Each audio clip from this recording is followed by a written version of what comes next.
It is now 8:15 in the morning, February 21st, 2013. You can see the snow has built up a little. I think Drew Schweitzer is saying he measured 2 inches so far, but it looks thicker than that. By the time it's over, the snow should be at least halfway up on that bird bath.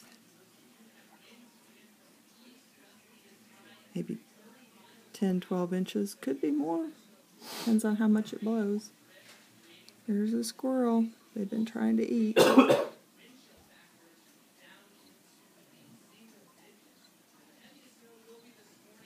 See, they keep flying up there and trying to eat, but there's no food in there.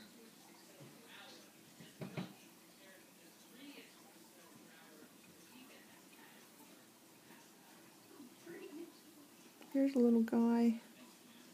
He's trying to find food.